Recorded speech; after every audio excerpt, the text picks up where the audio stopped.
Radiología e imagen del aparato genitourinario. Bueno, en imagenología se cuentan con varios estudios, tanto simples como contrastados, a través de los cuales se puede evaluar lo que es el aparato genitourinario. Entre los que tenemos, digamos de manera de lo más sencillo a lo más complicado, pues estarían, por ejemplo, la radiografía simple, ¿verdad? Que sería una radiografía simple de abdomen, la urografía excretora, que es el estudio contrastado de la vía urinaria, pielografía, también es un estudio contrastado, cistografía, el estudio contrastado de la vejiga, uretrografía, estudio contrastado de la uretra. También, aunque cada vez se realizan menos, pero se puede hacer deferento y cavernosografía, afortunadamente con el ultrasonido y con la resonancia magnética también pues se puede estudiar este órgano. La angiografía, como su nombre lo dice, angio de vasos, el estudio contrastado para evaluar vasos sanguíneos, el ultrasonido, que es de los más solicitados, ¿verdad? Y de los más accesibles, la tomografía computarizada, la resonancia magnética, la radiología intervencionista a través del cateterismo o punciones o tomas de biopsia y la tomografía por emisión de positrones. Vamos a ir viendo algunos ejemplos de los estudios antes mencionados. Por ejemplo, tenemos en esta imagen, que es una parte o un segmento de una radiografía simple de abdomen, en donde si nos ubicamos tenemos aquí a la columna vertebral, tenemos las últimas costillas, ¿verdad? Y a los lados de las costillas nos llama la atención principalmente la imagen del lado izquierdo. Si se dan cuenta, tiene forma de pelvis renal, claramente, y además de los cálices renales. ¿Se acuerdan que esta calcificación ya la habíamos visto? Y es un lito coraliforme, es una calcificación en el sistema colector, en este caso del riñón izquierdo. Entonces, la radiografía simple nos va a poder ayudar a detectar principalmente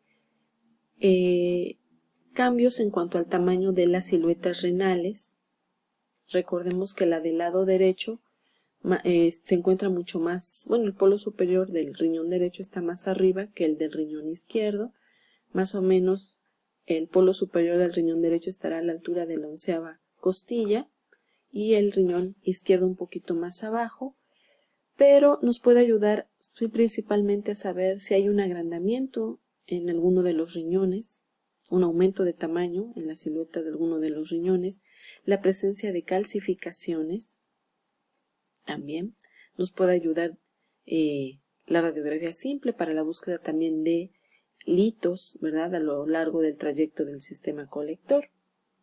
Otro método de imagen es la urografía excretora. Esto es parte, ¿verdad?, de un estudio que se llama urografía excretora, que consiste básicamente en administrar al paciente un medio de contraste a través de alguna vía vascular, que sea arterial o venosa, y el chiste es que se demuestre lo que es la filtración del riñón, ¿verdad?, o la función renal.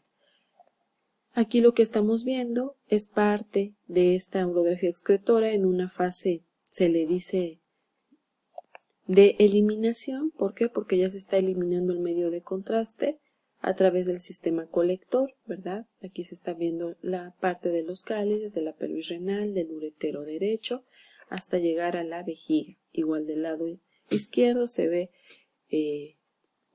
ven los cálices, la pelvis renal y el uretero que llega hacia la vejiga. Ese es un estudio que veremos más adelante, un poquito más a detalle, porque consta de varias proyecciones. Pero con esto principalmente se quiere demostrar la función renal. Existe otro estudio contrastado al que se le llama pielografía. La pielografía puede ser de tipo anterógrado o retrógrado. Se le llama pielografía anterógrada cuando generalmente este tipo de estudios se realiza cuando ya no hay una función renal adecuada en alguno de los riñones. Generalmente ese paciente tiene un catéter que va,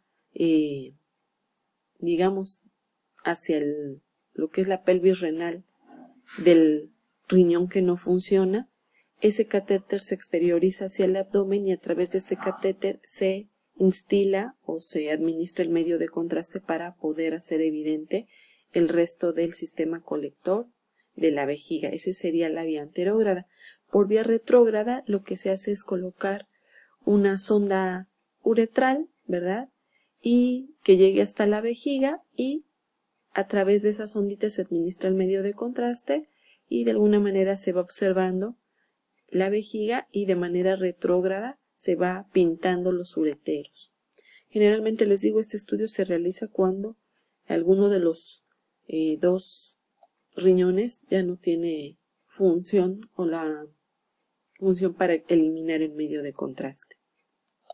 Otro método que también utilizamos para valorar otro segmento de la vía urinaria, como sería la vejiga y la uretra, pues son los estudios contrastados que se le llama cistografía, de cisto, ¿verdad?, de vejiga, estudio contrastado de la vejiga, y uretrocistografía, el estudio contrastado de la vejiga y de la uretra.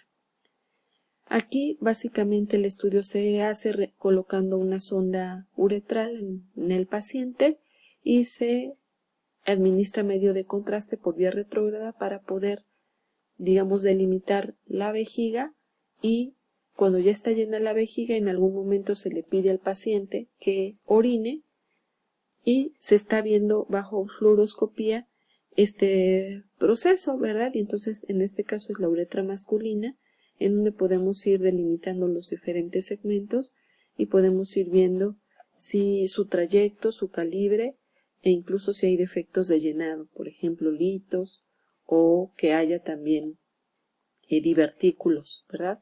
Problemas que estén afectando la vía urinaria. La angiografía, pues bueno, pueden haber estudios de los vasos sanguíneos, ¿verdad?, a la que se le llama angiografía, cuando principalmente, se le llama arteriografía, cuando principalmente se va a delimitar o se administra el medio de contraste a través de una arteria para poder ver el resto de su trayecto y de sus divisiones, o cuando se administra a través de las venas se les llama flebografía.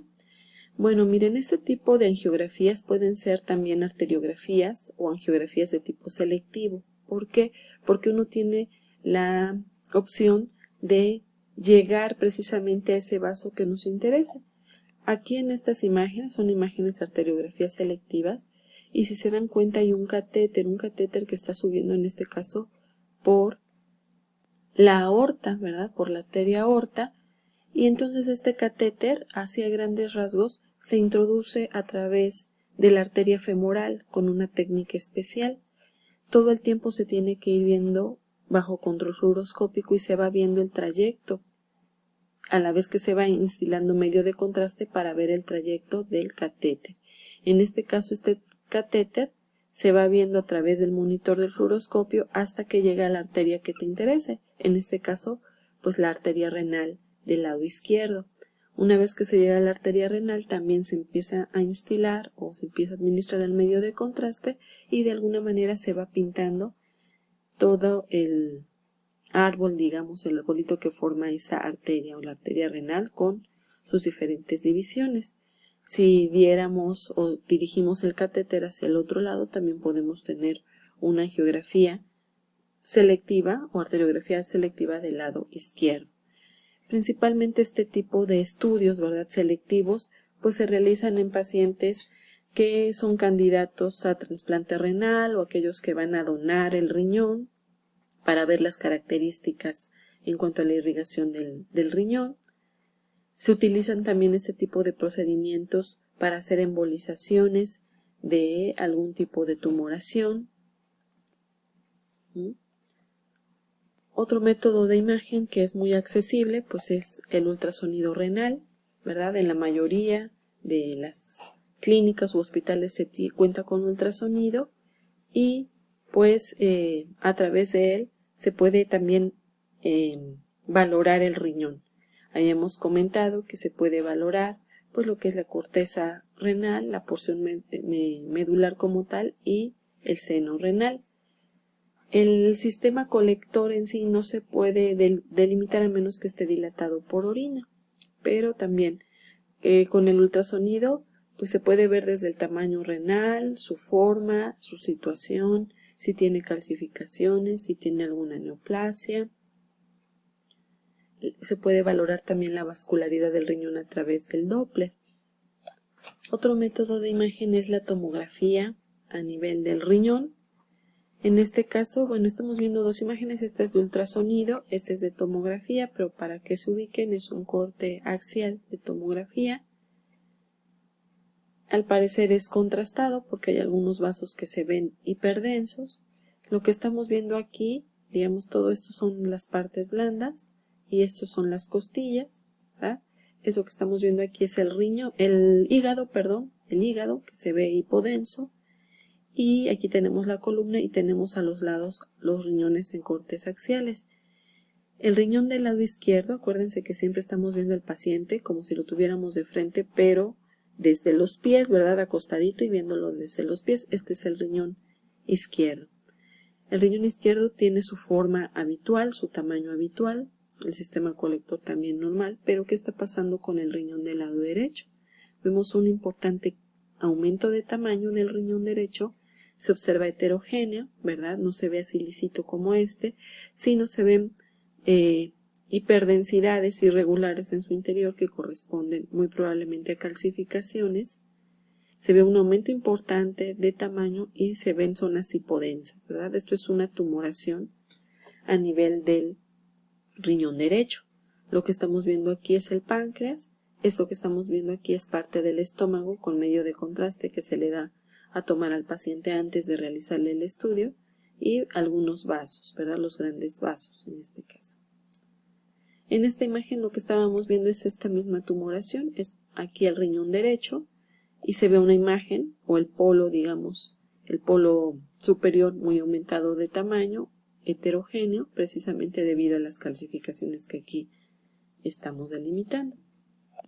Este es una parte de un estudio por resonancia magnética, es un corte axial en donde estamos viendo a los riñones, el riñón del lado izquierdo, el riñón del lado derecho, el cual se observa muy aumentado de tamaño, con diferentes intensidades en su interior, y sobre todo la resonancia magnética pues se utiliza en casos más especiales para ver exactamente de dónde depende esta tumoración, las estructuras que está alterando, y muchas veces puede servir incluso para tener un panorama del abordaje quirúrgico que se pueda tener con el paciente.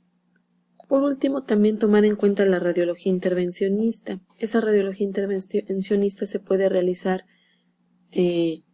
bajo técnicas especiales con la introducción de catéteres, ya sea a través de algún vaso, arterias o venas, y de llegar de manera específica al vaso que irrigue determinado órgano. Principalmente pues es para demostrar la vascularidad que existe en esa neoplasia, o también para llevar a cabo algún tratamiento, como les comentaba, con embolizaciones y frenar de alguna manera el crecimiento de ese tumor. La radiología intervencionista también incluye la toma de biopsias guiadas por algún método de imagen, el drenaje de abscesos también como tratamiento, y bueno, a grandes rasgos.